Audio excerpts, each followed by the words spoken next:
ভারত তৈরি হলো সেকুলারিজমের উপর, আর সেই ভারতই 70 বছর পর কট্টর হিন্দুত্ববাদী হয়ে গেল। আর 70 বছর পর আমরা কি বলছি? যে আমরা সেকুলার, আমরা ধর্মনিরপেক্ষ, আমি অনেক ভালো, আমি মৌলবাদের সাথে নাই, আমি ইসলামের সাথে নাই। এটাই তো দাসত্ব, এটাই তো গোলামি। এই জন্য শতভাগ তাওহীদ ছাড়া, শতভাগ নিজের দিনের উপর কঠোর হওয়া ছাড়া গোলামি থেকে মুক্তির কোনো রাস্তা নেই। পয়েন্ট নাম্বার 2, ঈমান বিল গায়বে ইয়াকিন। ঈমান বিল গায়বে ইয়াকিনের মাধ্যমে গোলামি থেকে মুক্তির রাস্তা আছে। কিভাবে? মনে করেন আজকে আপনারা আমাকে বাংলাদেশের ক্ষমতা দিয়ে দিলেন, বাংলাদেশের ক্ষমতায় যাওয়ার পর আমি কালকে ঘোষণা দিয়ে দিলাম এই দেশ শতভাগ ইসলামী রাষ্ট্র।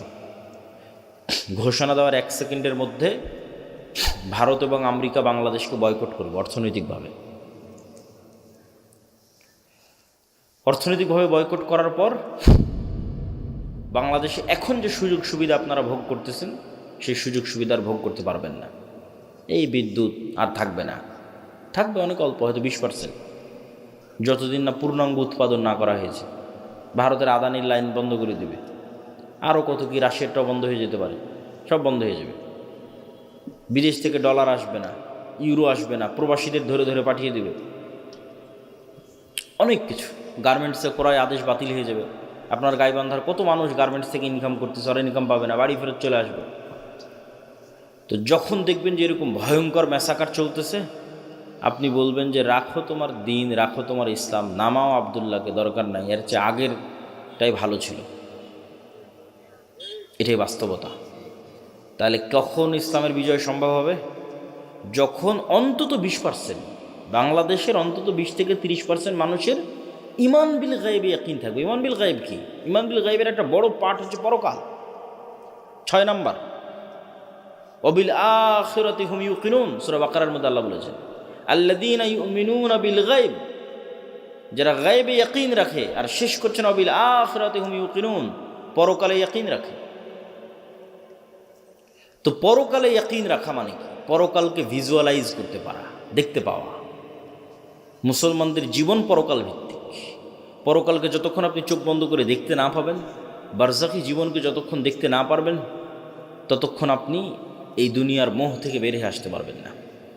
আর যতক্ষণ এই দুনিয়ার মোহ থেকে বের হয়ে আসতে না পারবেন, ততক্ষণ আপনাকে দিয়ে বিজয় হবে না। আল্লাহ সুবহানাহু ওয়া তাআলা কোরআন মাজিদে বলছেন, আম হাসিবতুম আন তাদখুলুল জান্নাহ ওয়ালাম্মা ইয়াতিকুম মাসালুল লাযীনা খালাউ মিন ক্বাবলিকুম মাসসাতহুমুল বা'সা ওয়াদ-দাররা ওয়াজুলজিলু হাত্তা ইয়াকুলার রাসূল ওয়াল্লাযীনা আমানু মা'আহু মাতা নাসরুল্লাহ। জান্নাত কি তোমাদের মামার বাড়ি? জান্নাত কি তোমাদের নানির বাড়ি? এখন পর্যন্ত সেই জুলুম, সেই অত্যাচার সহ্য করলো না। যেই জুলুম, যে অত্যাচার তোমাদের পূর্বে যারা চলে গেছে তারা সহ্য করলো। তারা কি সহ্য করেছে? সূরা বুরুজে আল্লাহ বলছেন, ওয়ামা নাকামু মিনহুম ইল্লা ইউমিনু বিল্লাহিল আজিজিল হামিদ। পুরো একটা এলাকার মানুষকে আগুন জ্বালিয়ে পুড়িয়ে দেওয়া হচ্ছে, এবং ওই এলাকার মানুষেরা স্বেচ্ছায় আগুনের মধ্যে ঢুকে যাচ্ছে। তাদেরকে শর্ত দেওয়া হয়েছে, হয় ঈমান পরিত্যাগ করো, না হয় আগুন রেডি আছে। তাহলে একটা পুরো সুন্দরগঞ্জের সকল মানুষ স্বেচ্ছায় কিভাবে আগুনে পুড়ে মারা যেতে পারে? একটাই রাস্তা আছে। সুন্দরগঞ্জের মানুষ যেদিন দেখতে পাবে সামনে যে আগুনটা জ্বলতেছে, এটা জান্নাত। এটা কিসের আগুন? এটা জান্নাত। আর পিছনে আমার বাড়িতে যে লাইট, ফ্যান, বিদ্যুৎ, এসি চলতেছে, ওখানে তো জাহান্নামের আগুন জ্বলতেছে। এই ইয়াকিন ছাড়া সম্ভব নয়। আসহাবুল উখদুদের এই ইয়াকিন ছিল, তারা স্বেচ্ছায় আগুনে চলে গেছে, কেন? ওই আগুনের মধ্যে ওরা জান্নাত দেখতে পাচ্ছিল। আর ওদের বাড়িতে ঘরে ওরা জ্বলন্ত জাহান্নামের আগুন দেখতে পাচ্ছিল। এটাই ইয়াকিন, এটাই পরকালের উপর ইয়াকিন। অন্তত 20% মানুষের এই লেভেলের যতক্ষণ ঈমান না হবে, ততক্ষণ ইসলামের বিজয় হবে না। মুসলমানেরা জোর করে টেনে নামাবে, কেননা পরকালমুখী চিন্তা ছাড়া ইসলামের বিজয় সম্ভব না। বস্তুবাদী চিন্তা দিয়ে ইসলাম কোনোদিন বিজয় হবে না। বস্তুবাদ তো ধোঁকা, আপনাকে গোলাম বানানোর ধোঁকা, আপনার দিনকে ছিনিয়ে নেওয়ার ধোঁকা। সম্মানিত বুঝছে, এই জন্য ঈমান বিল গায়বে ইয়াকিন লাগবে। তারপরে দুনিয়াতে কি করতে হবে? দুনিয়াতে দুটো জিনিসের মাধ্যমে নেতা তৈরি হয়। একটা হচ্ছে জ্ঞান এবং শিক্ষা, আর একটা হচ্ছে সত্যবাদিতা এবং ন্যায়পরায়ণতা। এই দুইটার মাধ্যমে নেতা তৈরি হয়, নেতা তৈরির কারখানা। ন্যায়পরায়ণতা আর আমানতদারিতা যেন মুসলমানদের মধ্যে না থাকে, এই জন্য মুসলমানদের উপর চাপিয়ে দেওয়া আছে গণতন্ত্র। গণতন্ত্র হচ্ছে গোলাম তৈরির কারখানা। কেন? গণতন্ত্রের কালচারই এমন যে ওখানে আপনাকে মিথ্যা বলতে হবে। গণতন্ত্রের কালচারই এমন, ওখানে আপনাকে 2 নম্বরই করতে হবে, ধোঁকাবাজি করতে হবে।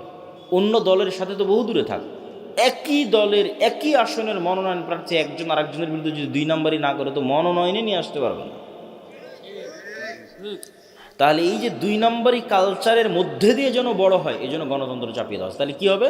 তাহলে 300টা যে এমপি আসতেছে, 300 এমপি 2 নম্বরই রাস্তা অবলম্বন করে আসতেছে। তাহলে এরা 300 জনে আপনাদের কাছে এমপি, কিন্তু আল্লাহর কাছে গোলাম, কৃতদাস। এরা টাকার কাছে বিক্রি হয়ে যাবে। কেন? ওদেরকে ওই কালচারের মধ্যে বড় করা হয়েছে। তাহলে সত্যবাদী, ন্যায়পরায়ণ, যে কোথাও বিক্রি হবে না। এই যে OC, DC, SP, AC land, sub registrar, এদের তো রাজনৈতিক দলের সাথে এদের ক্ষমতা যায় না। তারাই, এটা সরকারি চাকরি, যতক্ষণ রিটায়ার্ড না হয়েছে ততক্ষণ যাবে না। পুলিশ বলেন, আর্মি বলেন, জজ বলেন, বিচারক বলেন, সব। তো এরা তো আমরা আপনারাই, এরা তো বাইরের কেউ নয়। এরাই যদি বলে যে আজ থেকে সত্যবাদী হলাম, ন্যায়পরায়ণ হলাম, একদিনে দেশে 80% ইসলাম কায়েম হয়ে যাবে। কিন্তু ভুল হচ্ছে আমরা মানুষকে বুঝাতে পারিনি যে এটা ইসলাম। মানুষ মনে করে নিয়েছে যে সবাই মিলে যদি আমরা বোরখা পরি তাহলে ওটাই হয়তো শতভাগ ইসলাম। ওটা অবশ্যই ইসলাম। আমরা সবাই মিলে যদি মসজিদে যাই তাহলে এটাই শতভাগ ইসলাম, অবশ্যই ওটা ইসলাম। কিন্তু আমরা সবাই মিলে মসজিদেও গেলাম, সবাই মিলে বোরখাও পরলাম, কিন্তু আবার একজন আর একজনের টাকা মেরেও নিলাম। তাহলে আমরা এখনো বুঝিনি যে ইসলাম কি, এইটা এখনো বুঝিনি। কেন? এক কালবে আল্লাহর ইমান আর আমানতের খেয়ানত একত্রিত হতে পারে না। লা ইমান আল ইমান লা আমানাত লাহু। ফলত মানুষকে আমরা বুঝাতেই পারিনি। আমি যে বললাম যে আজকে OC, DC, SP, AC land, sub registrar, এরা যদি শতভাগ শতার ন্যায়পরায়ণ হয়ে যায় তো 80% ইসলাম কায়েম হয়ে যাবে। এটা কেমনে বললাম? কেননা রাষ্ট্রে ইসলামের ট্রাম্প কার্ডই হচ্ছে, রাষ্ট্রে ইসলামের বিজ্ঞাপনই হচ্ছে ন্যায়, ন্যায়পরায়ণতা, ন্যায় বিচার, সত্যবাদিতা। এটা মোহাম্মদ সাল্লাল্লাহু আলাইহি ওয়াসাল্লাম মার্কেটিং করে গেছে ঈসা আলাইহিস সালামের জন্য, যে ঈসা আলাইহিস সালামের পূর্বে পৃথিবী জুলমে ভরা থাকবে। ঈসা আলাইহিস সালাম না আসা পর্যন্ত কিয়ামত কায়েম হবে না। লা তাকুমুস সাআ হাত্তা ইয়ানজিলা ঈসা ইবনে মারইয়াম। ঈসা ইবনে মারইয়াম যতক্ষণ অবতীর্ণ না হয়েছে কিয়ামত হবে না। আর ঈসা ইবনে মারইয়াম অবতীর্ণ হয়ে কী করবে জানো? সারা পৃথিবীতে ন্যায় প্রতিষ্ঠা করবে। আল্লাহু আকবার। এটা ব্র্যান্ডিং। রাসূল সাল্লাল্লাহু আলাইহি ওয়াসাল্লাম এটা বলেনি যে ঈসা ইবনে মারইয়াম অবতীর্ণ হয়ে সারা পৃথিবী সব মানুষকে বাধ্যতামূলক সালাত আদায় করাবেন। মানুষ সালাত আদায় করবেই, কিন্তু রাষ্ট্রে ইসলামের ব্র্যান্ডিং কি? রাষ্ট্রে ইসলামের ব্র্যান্ডিং হচ্ছে ন্যায়। তো ওই OC, DC, SP, AC land, sub registrar, এরা এমন ইসলাম বুঝলো যে এরা এখন মানুষের টাকা মেরে নিয়ে হজ করে, ঘুষ নিয়ে মসজিদে দান করে, প্রশ্ন ফাঁসের টাকা দিয়ে মাদ্রাসায় দান করে। তাহলে আমরা কি ইসলাম বুঝালাম বলেন মানুষকে? এটার সাথে যে ইসলামের কোনো সম্পর্ক নয়, এটা যে মুনাফিকি, এটা তো আমরা বুঝাতে পারলাম না। এইটার তো দিনের সাথে ঠাট্টা আছে, এটা তো মুনাফিকি আছে। ধরেন একজন মানুষ হারাম নয় হালাল টাকা দিয়ে দান করল, একজন মানুষ 5 ওয়াক্ত সালাত জামাতে মসজিদে আদায় করলো, রাতে তাহাজ্জুদের সালাত আদায় করলো, তবুও ওই রাতে তাহাজ্জুদ সালাত আদায়কারীর চেয়ে আর আল্লাহর রাস্তায় হালাল টাকা দানকারীর চেয়ে ওসি যদি শুধু তার নিজ চেয়ারে বসে ন্যায় প্রতিষ্ঠা করতে শতভাগ, ওইটা বেশি নেকির কাজ ছিল। এইটাই তো বুঝাতে পারলাম। এটা রাসূল সাল্লাল্লাহু আলাইহি ওয়াসাল্লামের হাদিস, সাবআতু ইউযিল্লুহুমুল্লাহু ইয়াওমা লা যিল্লা ইল্লা যিল্লুহু। 7 শ্রেণীর মানুষকে আল্লাহ আরশের ছায়া দিবেন, তার 1 নম্বরে জায়গা দেওয়া আছে ন্যায়পরায়ণ, দায়িত্বশীল। বাকি নামাজি, দানকারী, এদেরকে 2, 3, 4 জায়গা দেওয়া আছে। আর 1 নম্বরে জায়গা দেওয়া আছে যে নিজ দায়িত্বে শতভাগ ন্যায়পরায়ণ। তাহলে OC, DC, SP, AC land, sub registrar, এদেরকে আমরা বুঝাতে পারলাম না যে তুমি তো যে পাগলামি করতেছো ওটা তো মুনাফিকি, ওটা তো করার দরকারই নাই। তুমি এই যে দায়িত্ব বসে আছো এটাই শতভাগ ন্যায়ের সাথে যদি তুমি পালন করতে পারো, তাহলে তুমি কি পালন করতেছো জানো? রব্বুল আলামিনের গুণে গুণান্বিত হচ্ছ। রব্বুল আলামিন আল্লাহ, তার সবচেয়ে বড় গুণ হচ্ছে তিনি ন্যায়পরায়ণ, জুলুম করেন না। মানুষ হয়ে তুমি মানুষের উপর শতভাগ ন্যায় করতেছ, দিস ইজ এ মিরাকল। মানুষ হয়ে তুমি রব্বুল আলামিনের যে গুণ, যে উনি কারো উপর জুলুম করবেন না, সেটা তুমি বাস্তবায়ন করছো। এটা অনেক মহৎ গুণ, বিশাল গুণ, কিন্তু এটা আমরা মানুষকে বুঝাতে পারলাম না। ইসলাম কি এটা মানুষকে বুঝাতে আমরা ব্যর্থ। তাহলে সত্যবাদিতা, ন্যায়পরায়ণতা ছাড়া নেতা হওয়ার কোনো সুযোগ নাই। আর সত্যবাদী ন্যায়পরায়ণ মানুষ যেন বের না হয়ে আসে, এই জন্য গণতন্ত্র। এই গণতন্ত্রের ফাঁক দিয়ে যদি কেউ সত্যবাদী ন্যায়পরায়ণ বের হয়েও আসে, তাহলে ওসমান হাদির মতো গুলি করে হত্যা করা হবে। কেন? ওটার ওজন বহন করতে পারবে না রাষ্ট্র, আধিপত্যবাদী শক্তি ওইটার ওজন বহন করতে পারবে না। আর শিক্ষা এবং জ্ঞান, আল্লাহ পৃথিবীকে যেই ফাংশনের উপর তৈরি করেছেন, সেই ফাংশনের মধ্যে এইটাই আছে যে শিক্ষা এবং জ্ঞানের বাটন যে চাপ দিবে সে নেতা হবে। এখন সুন্দরগঞ্জের যুবকেরা যদি সব free fire, PUBG, TikTok, IPL, BPL এগুলো নিয়ে ব্যস্ত থাকে, সময় নষ্ট করে, মদ, জুয়া, গাঞ্জা নিয়ে ব্যস্ত থাকে, আর ইউরোপ আমেরিকার ইহুদি খ্রিস্টানের সন্তানেরা যদি জ্ঞান অর্জন করে, তো আল্লাহ বলবে না এই ইহুদি খ্রিস্টান তোদের নেতা বানাবো না, আমার সুন্দরগঞ্জে কিছু মদখোর, জুয়াখোরকে নেতা বানাবো। এটা আল্লাহ করবেন না। আল্লাহ নিজের তৈরি করা রুলস ভাঙ্গেন না। ওই ইহুদি খ্রিস্টানের নেতা হয়ে যাবে। আর এই সুন্দরগঞ্জের মদখোর, জুয়াখোর মুসলমান হওয়ার পরও গোলাম থাকবে। কেন? আমার পায়ে গোলামির জঞ্জির সে নিজে বেঁধেছে, কিছু করার নাই। আল্লাহ এই সিস্টেম তৈরি করেছে যে জ্ঞানে নেতা হওয়া যায়। কেন বলেন তো? আল্লাহ নিজে সবার চেয়ে জ্ঞানী। আদম আলাইহিসসালাতু ওয়াসসালামকে জ্ঞান দিয়ে আল্লাহ সম্মান দিয়ে ফেরেশতা এবং জিন দিয়ে সিজদা করিয়েছে। ইবলিস করেনি, ইবলিস বোঝেইনি, ইবলিসের প্রশ্নই ভুল। ইবলিস প্রশ্ন করেছে আমি তো আগুনের তৈরি। আরে পাগলা, আগুনের তৈরি আর নূরের তৈরি এগুলো তো কথা নয়, জ্ঞান তো তোমার চেয়ে বেশি। আদম আলাইহিসসালাতু ওয়াসসালামকে জ্ঞান দেওয়া হয়েছে তোমার চেয়ে বেশি, নাহলে তোমার আগুনের চেয়ে নূরের তৈরি ফেরেশতা তো আরও শ্রেষ্ঠ। নূরের তৈরি ফেরেশতা কি জন্য সিজদা করতেছে, আর তুমি আগুনের তৈরি হয়ে কি বলতে চাও, কি বুঝাতে চাও? জ্ঞানই শ্রেষ্ঠত্ব, জ্ঞানই ক্ষমতা। আল্লাহ তলুতকে যখন নেতা বানালেন তখন বলছেন বাসতাতান ফিল ইলমি ওয়াল জিসম, আমি তলুতকে নেতা বানিয়েছি জ্ঞানের জোরে, জ্ঞানের ক্ষমতায়। কিন্তু আজ মুসলমানদের সাথে জ্ঞানের কোনো সম্পর্ক নেই, বই পুস্তক পড়ার কোনো সম্পর্ক নাই। তাহলে কীভাবে নেতা হবেন? গোলামির জিঞ্জির তো আমরা আমাদের পায়ে নিজেরাই বেঁধেছি। এবার কল্পনা করেন যে 500 জন যদি এমন যুবক তৈরি হয়, যে 500 জন যুবক শতভাগ তাওহীদে বিশ্বাসী, শতভাগ ঈমান বিল গায়বে ইয়াকিন রাখে, মানে পরকাল দেখতে পায়, বস্তুবাদী নয়, আবার জ্ঞানে সর্বোচ্চ। আবার জ্ঞান টাকা দিয়ে কিনে নেওয়া যায় না। কত ডাক্তার, ইঞ্জিনিয়ার নেবেন, অনেক জ্ঞান অর্জন করেছে, পিএইচডি ডিগ্রিধারী, একটা 1 লাখ, 5 লাখ, 1 কোটি টাকার জন্য স্বাক্ষর বিক্রি করে দিচ্ছে।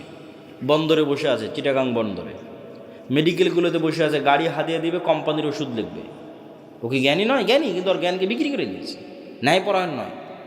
তাহলে কল্পনা করেন যে 500 এরকম যুবক তৈরি হয়েছে যারা সর্বোচ্চ ডাক্তার, সর্বোচ্চ ইঞ্জিনিয়ার, কিন্তু বিক্রি হয় না, কেউ কিনতে পারে না ওদেরকে। ন্যায়পরায়ণ, সত্যবাদী, আবার তাওহীদে শতভাগ তাওহীদে বিশ্বাস রাখে, আবার ঈমান বিল গায়বে ইয়াকিন রাখে। এদেরকে পরাজিত করবে এরকম কোনো শক্তির জন্মই হয়নি পৃথিবীতে। কিন্তু হ্যাঁ, এরকম 500 যুবক তৈরি হয়ে গেলে তারা পৃথিবীর জন্য, সাম্রাজ্যবাদী শক্তির জন্য হুমকি। তখন তারা এদেরকে ধ্বংস করতে চাইবে, হত্যা করতে চাইবে। আর যখন ধ্বংস এবং হত্যা করতে চাইবে তখন আল্লাহর সাহায্য লাগবে। আল্লাহর সাহায্য ছাড়া মুসলমানদের বিজয় আগেও কোনো দিন হয়নি, পরেও কোনো দিন হবে না। দুনিয়ার শক্তিতে মুসলমানদের বিজয় হয় না। দুনিয়ার শক্তি চেষ্টার অংশ। বিজয় হয় কি দিয়ে? একটু কথা বলেন তো, কী দিয়ে বিজয় হয়? আল্লাহর সাহায্য দিয়ে বিজয় হয়। তা আল্লাহর সাহায্য কেমনে পাবেন? আল্লাহর সাহায্য পাওয়ার জন্য 2টা বড় মাধ্যম আছে, প্রযুক্তি আছে, অস্ত্র আছে আল্লাহর সাহায্য পাওয়ার। একটা সালাত আর একটা জিকির। 5 ওয়াক্ত সালাতের তো লাগবেই। 5 ওয়াক্ত সালাতের পরে আরও একটা সালাত খুবই পাওয়ারফুল, এটা হচ্ছে রাতের সালাত। আর জিকির তো আছেই, কিন্তু জিকিরের মধ্যে একটা জিকির খুবই পাওয়ারফুল, এটা হচ্ছে সকাল সন্ধ্যার জিকির। কিন্তু এই সালাত এবং এই জিকির কেন পাওয়ারফুল, এই সালাত এবং জিকির দিয়ে কেমনে আল্লাহর সাহায্য আসবে, এটা একটু বুঝে তারপরে আমাদেরকে সামনের দিকে আগাতে হবে। দেখেন, এখান থেকে ঢাকা অথবা আমেরিকা অথবা রাজশাহীতে কোনো ভালো টিচার যদি থাকে, তার সাথে আপনি অনলাইনে ক্লাস করতেছেন লাইভ, অথবা অনলাইনে ফোনে কথা বলতেছেন লাইভ। তো এই যে অনলাইনে ফোনে লাইভ কথা বলতেছেন, লাইভ ক্লাস করতেছেন লগ ইন করে পাসওয়ার্ড দিয়ে, তো হাজার হাজার কিলোমিটার দূরে থাকা টিচারের মুখোমুখি হয়েছেন ইন্টারনেট দিয়ে, জুম দিয়ে, হোয়াটসঅ্যাপ দিয়ে। তো এইটা যে প্রযুক্তি, এই প্রযুক্তির চাইতেও লক্ষ কোটি গুণ টপ লেভেলের প্রযুক্তি হচ্ছে আমি দুনিয়াতে বসে আছি আর আমার সাথে 7 আসমানে থাকা রব্বুল আলামিন লাইভ কানেক্টেড হবেন। ওটা হচ্ছে সালাত। রব্বুল আলামিনের সাথে রব্বুল আলামিন 7 আসমানে আরশে, আমি দুনিয়ায়, কিন্তু মুখোমুখি হব লাইভ, সরাসরি কথা হবে। ওটার প্রযুক্তি সালাত, ওটার জন্য সালাতে দাঁড়াতে হবে, সিস্টেম ওইটা, ফরম্যাট ওইটা, যেটা আমার পূর্বের বক্তা বলছিলেন, যেটা গায়েবে নির্ধারিত ফরম্যাট, লাউহে মাহফুজে নির্ধারিত ফরম্যাট। সেম হুবহু ওই ফরম্যাট যখন আপনি ধারণ করবেন, কানেকশন তৈরি হয়ে গেছে। ফরম্যাটে উল্টাপাল্টা হয়ে গেলে কানেকশন হবে না, নেটওয়ার্ক কাজ করবে না, অ্যাক্টিভ হবে না, ফাংশন করবে না। এই জন্য ফরম্যাট হুবহু এরকমই থাকা লাগবে, যেমনটা লাউহে মাহফুজে, লাউহে মাহফুজ থেকে জিব্রাইল, জিব্রাইল থেকে মোহাম্মদ সাল্লাল্লাহু আলাইহি ওয়াসাল্লাম, মোহাম্মদ সাল্লাল্লাহু আলাইহি ওয়াসাল্লাম থেকে কোরআন এবং হাদিসে। তো কোরআন এবং হাদিসে যেভাবে ফরম্যাট দেওয়া আছে ওটাই হতে হবে। তাহলে ওই ফরম্যাট দিয়ে আপনি এখন জমিনে বসে থেকে রব্বুল আলামিনের সাথে কানেকশন হবে। ঠিক যেমন আমরা আমাদের মোবাইলের পাসওয়ার্ড ওপেন করতেছি ফিঙ্গারপ্রিন্ট দিয়ে, ফেস ভেরিফিকেশন দিয়ে। ওই ফেস ভেরিফিকেশন যখন নেয় তখন বলে ডানে তাকাও, বামে তাকাও, উপরে তাকাও। তাহলে পুরো ফেসটা নেয়, পুরো ফেসটা মোবাইলের কাছে থাকলো, পরে যখনই আমার ফেসটা দেখে চিনতে পারে, সাথে সাথে খুলে যায়। তো আজকের যুগে, আধুনিক যুগে অনেক দরজা আছে, দেখবেন ফিঙ্গারপ্রিন্ট দিয়ে দরজা ওপেন হয়। আচ্ছা, আমাদের গাড়ির চালক কি এসে পৌঁছেছে? পৌঁছেছে। তো দেখবেন যে ফিঙ্গারপ্রিন্ট দিয়ে দরজা ওপেন হয়, কার্ড পাঞ্চ করে দরজা ওপেন হয়। তো মনে করেন আমরা অত্যাধুনিক প্রযুক্তির একটা দরজার সামনে দাঁড়িয়ে আছি, যেই দরজা পাসওয়ার্ড অনেক কঠিন, প্রচুর ভ্যারাইটিস পাসওয়ার্ড। যেমন মোবাইলের পাসওয়ার্ড দেওয়ার সময় ওরা কী বলে যে শুধু ইংরেজি লিখিও না, সংখ্যা দাও, 1 2 3 4 দাও, 1 2 3 4 পরে হ্যাশ দাও, স্টার দাও, যত রকমের দিতে পারো তত পাসওয়ার্ড শক্ত। তো পাসওয়ার্ড অনেক শক্ত, নির্ধারিত সময়ে আসতে হবে, নির্ধারিত সময় ছাড়া কাজ করবে না, দরজা খুলবে না। নির্ধারিত সময়ে আসতে হবে, পবিত্র অবস্থায় আসতে হবে। পবিত্র হওয়ারও ফরম্যাট দেওয়া আছে। মানুষ বুঝতেছে না কী ব্যাপার, আমি পেশাব পায়খানা করলাম কিন্তু হাত কেন ধুচ্ছি? এটা তো গায়েবে নির্ধারিত ফরম্যাট, এটা তো প্রযুক্তি। পেশাব পায়খানা করে এসে মাথা কেন মাসাই করতেছি? তো লাউহে মাহফুজ এভাবে নির্ধারণ করা আছে, এইটা ওইটার সাথে মিলে যাবে, তখনই তো কানেকশন তৈরি হবে, তখনই তো যোগাযোগ তৈরি হবে। আসে যখন আপনি নির্ধারিত সময় যখন পবিত্র অবস্থায় দাঁড়ালেন, এটা একটা ফরম্যাট, এর সাথে একটা আওয়াজ আছে, সাউন্ড আছে। আলহামদুলিল্লাহ রাব্বিল আলামিন আর রহমানির রহিম। রুকুতে যখন গেলেন, এটা একটা ফরম্যাট, ওর সাথে একটা সাউন্ড আছে, সুবহান রাব্বিল আযীম। সিজদায় গেলেন, ওর সাথে একটা সাউন্ড আছে, সুবহান রাব্বিল আলা। এই ফরম্যাট, সাউন্ড, দাঁড়ানো, সময়, নিয়াত, কালব কানেক্টেড, চোখ সিজদায়, সব যখন মিলে গেছে, তখন তো সামনের দরজা উন্মুক্ত হবে, ধরতে পেরেছে পরিপূর্ণভাবে, তখন আল্লাহর সাহায্যের দরজা উন্মুক্ত হবে, আল্লাহ সুবহানাহু ওয়া তাআলার রহমত পাওয়ার দরজা উন্মুক্ত হবে। এটাই সালাত। সালাত ছাড়া মুসলমানদের বাঁচার কোনো রাস্তা নাই, সালাত ছাড়া মুসলমানদের মুক্তির কোনো রাস্তা নাই। কেন? 7 আসমানের সাথে যোগাযোগই হবে না, 5 ওয়াক্ত সালাতে যে নেওয়ার নামেই নাই, গন্তিতেই নাই, আল্লাহর কাউন্টের মধ্যেই নাই। তো ওকে দিয়ে কী কাজ হবে? ওর ভোটেরও কোনো দাম নাই, ওর মিছিলেরও কোনো দাম নাই, ওর তাকবীরেরও কোনো দাম নাই, ভ্যালুলেস। 16 কোটি বেনামাজি ভোট দিয়ে যদি বলে ইসলাম বিজয় করবে, এটা মিথ্যা কথা। তা আল্লাহর খাতাতে নেই কিসের ইসলাম? তো 7 আসমানের সাথে যতক্ষণ সম্পর্ক না থাকছে, রব্বুল আলামিনের সাথে যতক্ষণ কানেকশন না থাকছে, ততক্ষণ এইটা দিয়ে আল্লাহ সুবহানাহু ওয়া তাআলার সাহায্য আসবে না, ইসলামেরও বিজয় হবে না। নিজের ব্যক্তি স্বার্থ আদায় হতে পারে, নিজের দুনিয়াবি কিছু লাভ লোকসান হতে পারে, ইসলামের নয়। এই জন্য সালাত ছাড়া কোনো রাস্তা নাই, মুসলমানকে সালাত আদায় করতেই হবে। এই জন্য রাসূলুল্লাহ সাল্লাল্লাহু আলাইহি ওয়াসাল্লাম সূর্যগ্রহণে সালাত, চন্দ্রগ্রহণে সালাত, বৃষ্টি প্রার্থনায় সালাত, যুদ্ধের মধ্যে সালাত, যুদ্ধের মধ্যে সবাই মিলে যুদ্ধ করলে তো যুদ্ধ আরও জমে, তা না করে বলছে সালাতের সময় হয়ে গেছে, অর্ধেক যুদ্ধ করো অর্ধেক সালাত আদায় করো। কেন? তোমাদের এই যুদ্ধ সবাই মিলে যুদ্ধ করলে বিজয় হবে, ওই থিওরিতে এই যুদ্ধ চলে না। এটা যদি জিহাদ ফি সাবিলিল্লাহ হয়, জিততে হলে রব্বুল আলমিনের সাহায্য লাগবে। রব্বুল আলমিনের সাহায্য আসার জন্য ওই যে ফরম্যাটে দাঁড়াতে হবে, প্রযুক্তি ইউজ করতে হবে, তাহলে আসমান থেকে সাহায্য নামা শুরু করবে। আর আসমান থেকে সাহায্য না নামলে তোমাদের বিজয় হবে না। এই জন্য সালাত আদায় করা ছাড়া মুক্তির কোনো রাস্তা নেই। আর একটা বলেছি জিকির। জিকির কেন পাওয়ারফুল, জিকির কেন শক্তিশালী? জিকির কেন পাওয়ারফুল শক্তিশালী এটা বুঝতে হলে আপনাকে বুঝতে হবে শব্দ, আওয়াজ, বাক্য কেন শক্তিশালী। আজকে আমরা যেই বিশ্বে দাঁড়িয়ে আছি, এই বিশ্বটার আধুনিক সভ্যতা দাঁড়িয়ে আছে যে আমি আবদুল্লাহ এখান থেকে বলবো, আমার এই আওয়াজটা মোবাইলে ক্যাপচার করবে, মোবাইল থেকে নেটওয়ার্কে দিবে, দিয়ে এখন আমার কথা এখন আমেরিকাতে বাজতেছে। এ কেমনে আমেরিকা গেল? এটা আলোর মধ্যে দিয়ে আমার কথা ট্রান্সফার হয়ে যাচ্ছে, আমার চেহারা, ছবি, ভিডিও আলোর মধ্যে দিয়ে ট্রান্সফার হয়ে যাচ্ছে। এটা পৃথিবী যেদিন থেকে সৃষ্টি হয়েছে ওই দিন থেকেই হয়, মানুষ জানত না। এই গায়েব আল্লাহ উন্মোচন করেছে 50 বছর 60 বছর হচ্ছে মানুষের জন্য। তো এটার উপরে এই আধুনিক সভ্যতা টিকে আছে। কিন্তু এই আধুনিক সভ্যতার চেয়েও পাওয়ারফুল অত্যাধুনিক প্রযুক্তি হচ্ছে শব্দভিত্তিক, আওয়াজ ভিত্তিক প্রযুক্তি। কিন্তু ওর ধারে কাছে বিজ্ঞানীরা নাই, বিজ্ঞানীদের ওই লেভেল পর্যন্ত জ্ঞান পৌঁছেনি। কিন্তু ওই লেভেল পর্যন্ত কিছু জ্ঞান আল্লাহ আবার সুলাইমান আলাইহিস সালামকে দিয়েছিলেন। বলেন আল্লাহু আকবার। তাহলে সুলাইমান আলাইহিস সালাম আজ থেকে 1000 বছর আগে কোন লেভেলের জ্ঞান অর্জন করেছিলেন? যেমন আমার এখানে যদি একজন চাইনিজ বসে থাকে, ও আমার একটা কথা বুঝতে পারবে, খালি আওয়াজ ওর কানে যাবে। কি যাবে? আওয়াজ। তো এটা এক ধরনের আওয়াজ। আমি যে বাংলা বলতেছি, this is one kind of sound, এটা একটা আওয়াজ। আপনি বুঝতেছেন, আরেকজন বুঝে না। ঠিক এখানে এসে একটা চাইনিজ যদি বক্তব্য দেয়, আপনি খালি আওয়াজই শুনতে পাবেন। কী যে আওয়াজ, তো অর্থ জানি না। তাহলে অবশ্যই এই ধরনের কোনো একটা আওয়াজের সিস্টেম আছে, ফরম্যাট আছে, যেটা আপনি উচ্চারণ করলে গরুতে বুঝে নেবে যে কি বলল। বলেন আল্লাহু আকবার। ওইটা আমাদের ব্রেনে আল্লাহ দেয়নি, ওইটা সুলাইমান আলাইহিস সালামকে দিয়েছেন। কোন বাক্য, কোন আওয়াজ উচ্চারণ করলে আমি পিঁপড়াকে বলতে পারবো, পিঁপড়া তুমি ডানে যাও, এটার একটা আওয়াজ আছে। এই আওয়াজের জ্ঞান আল্লাহ কাকে দিয়েছিল? বলেন না যে কাকে দিয়েছিল? সুলাইমান আলাইহিস সালামকে দিয়েছিল। এটা সবচেয়ে অত্যাধুনিক প্রযুক্তি, সর্বোচ্চ লেভেলের প্রযুক্তি, আওয়াজ, শব্দ। আবার ওই পিঁপড়া কি বলতেছে সেটাও সুলাইমান আলাইহিস সালাম বুঝতো, পাখি কি বলতেছে ওটাও সুলাইমান আলাইহিস সালাম বুঝতো। সুলাইমান আলাইহিস সালামের জীবদ্দশায় সবচেয়ে ঐতিহাসিক একটা ব্যতিক্রম ঘটনা হচ্ছে রানী বিলকিসের সিংহাসনকে উঠিয়ে নেওয়া আসা হয়েছে চোখের পলকে। কোরআনে আর বর্ণনা আছে।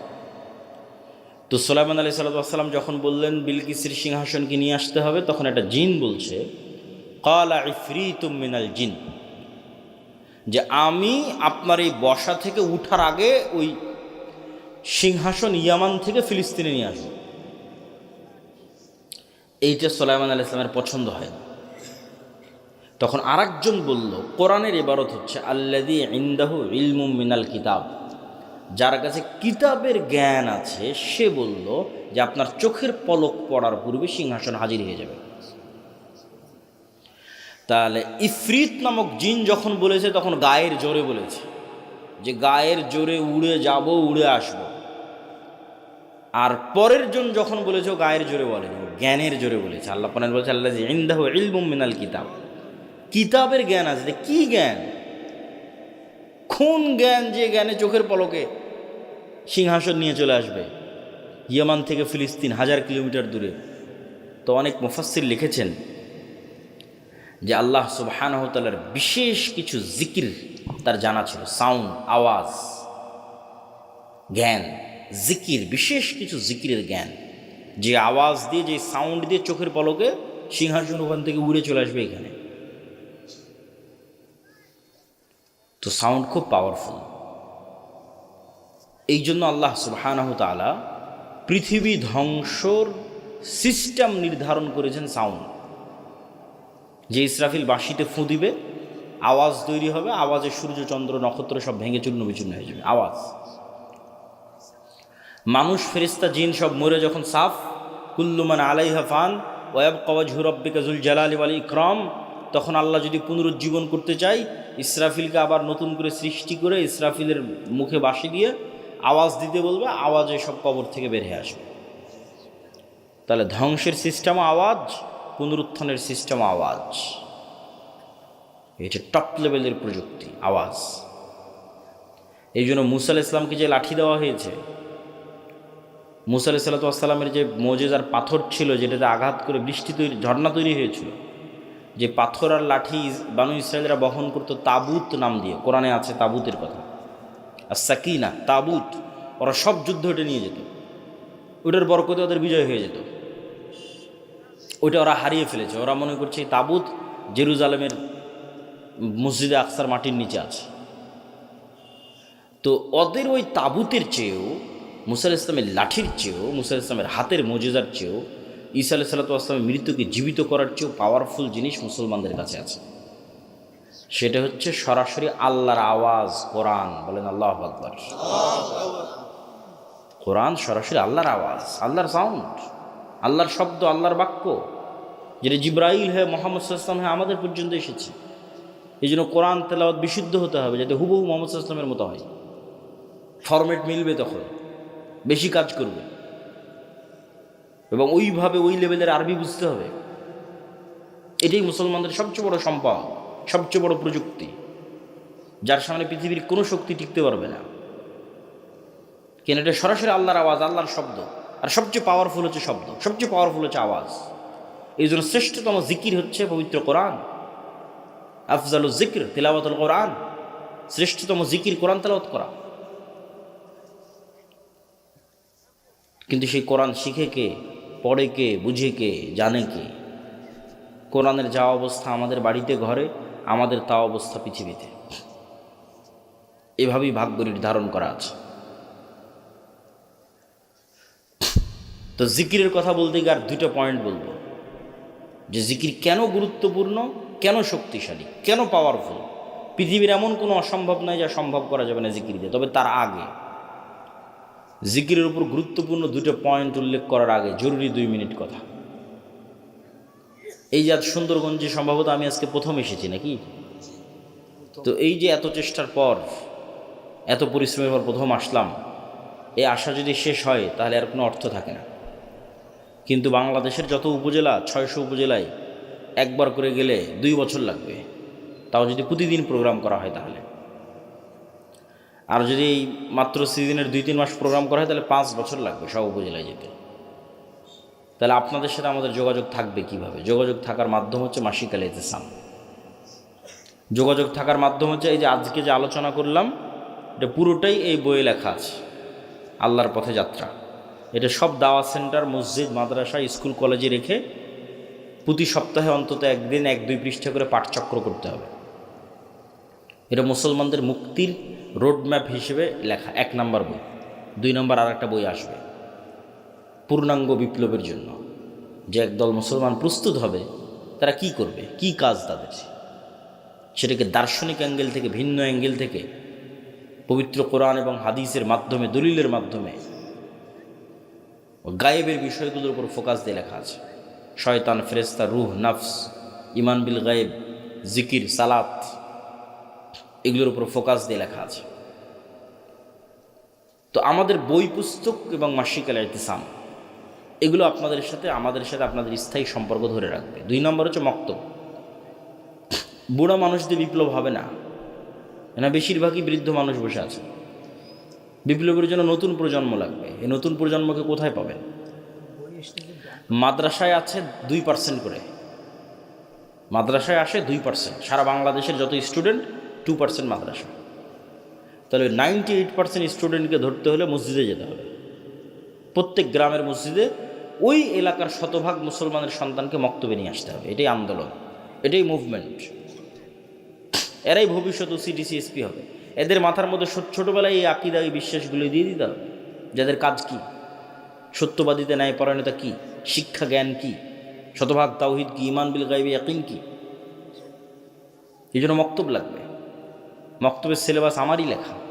আমাদের দাওয়াল আল্লাহর যে মক্তব চলে, উসমানী কায়দা আছে, আদর্শ শিক্ষা আছে, তালিমুদ্দিন আছে, প্রায় 700 মসজিদের উপর মসজিদের ইমামেরা আমাদের কাছে ট্রেনিং নিয়েছে, এবং আমার ধারণা যারা ট্রেনিং নিয়েছে তারা আগের চেয়ে এখন ভালো পড়ায় এবং বাচ্চাদেরকে ভালো শেখায়, আলহামদুলিল্লাহ।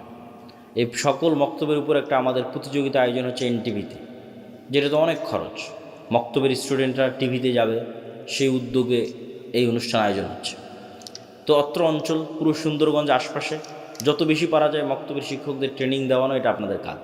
যাতায়াত খরচও লাগে না, থাকা খাওয়া লাগে না। 3 নম্বর হচ্ছে যে দিনী প্রতিষ্ঠানগুলো হবে সেই দিনী প্রতিষ্ঠানগুলোকে জামিয়া সালাফির সাথে অধিভুক্ত করা। এইটার মাধ্যমে আমাদের সাথে আপনাদের সম্পর্ক তৈরি হবে। এটা বলে এবার জিকিরের যে 2টা পয়েন্ট, সেই 2টা পয়েন্টের দিকে আগায়। মেয়েদের কথা বলা হয়েছে যে মেয়েরা আজকের অনুষ্ঠানে আছে, তাদের উদ্দেশ্য করে কিছু বলা যায় কিনা।